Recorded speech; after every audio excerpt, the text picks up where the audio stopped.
നമസ്കാരം. ഫുക്രിയിലേക്ക് സ്വാഗതം. IPL ഇന്ന് നമ്മുടെ സ്വന്തം സഞ്ജു സാംസന്റെ ചെന്നൈ സൂപ്പർ കിങ്സ് കളിക്കുന്നുണ്ട്. ഗുജറാത്ത് ടൈറ്റൻസ് ആണ് എതിരാളികൾ. ചെന്നൈക്ക് വെറുതെ ജയിച്ചാൽ പോരാ, വലിയ മാർജിനിൽ വമ്പൻ നെറ്റ് റൺ റേറ്റിൽ ജയിക്കണം.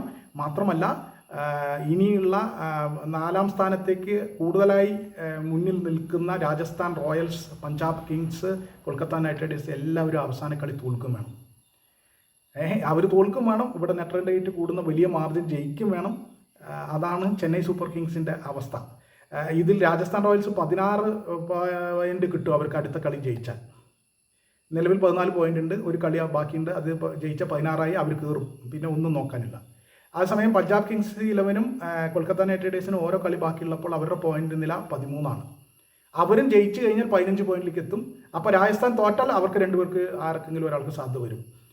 അപ്പോഴും ചെന്നൈക്ക് സാധ്യതയില്ല. ചെന്നൈ ഇന്ന് ജയിച്ചാൽ പോലും 14 പോയിന്റേ ഉണ്ടാവുള്ളൂ. അപ്പോൾ ഇവരൊക്കെ തോൽക്കണം, ഇവരൊക്കെ നല്ല നിലയിൽ തോൽക്കണം. രാജസ്ഥാൻ റോയൽസ് പ്രത്യേകിച്ച് നല്ല നിലയിൽ തോൽക്കണം. എന്നാലേ ഈ കളി ജയിച്ച്, ഇന്നത്തെ കളി ജയിച്ചാലും നല്ല നെറ്റ് റൺ റേറ്റിൻ്റെ അടിസ്ഥാനത്തിൽ ചെന്നൈക്ക് കയറാൻ പറ്റുള്ളൂ.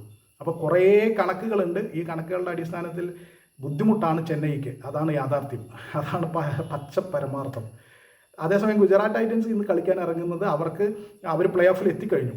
പക്ഷേ ഏറ്റവും മുകളിലെ 2 ടീമുകളായിട്ട് രണ്ടിൽ ഏതെങ്കിലും ഒന്നായി പ്ലേ ഓഫിൽ എത്തണം അവർക്ക്. അതിന് വേണ്ടിയിട്ടാണ് അവരുടെ കളി. എന്തായാലും വലിയ വെല്ലുവിളിയാണ് ചെന്നൈക്ക് മുമ്പിലുള്ളത്. സഞ്ജുവിന് ഇത് ഈ സീസണിൽ മിക്കവാറും അവസാനത്തെ അവസരമായിരിക്കും അടിച്ച് തകർക്കുക. സഞ്ജു സാംസൺ ചെന്നൈ സൂപ്പർ കിങ്സിനെ വലിയ വിജയം നേടി പ്ലേ ഓഫിൽ എങ്ങനെയെങ്കിലും എത്തിക്കുക. സഞ്ജു സാംസണോട് അത്ര മാത്രമേ പറയാനുള്ളൂ.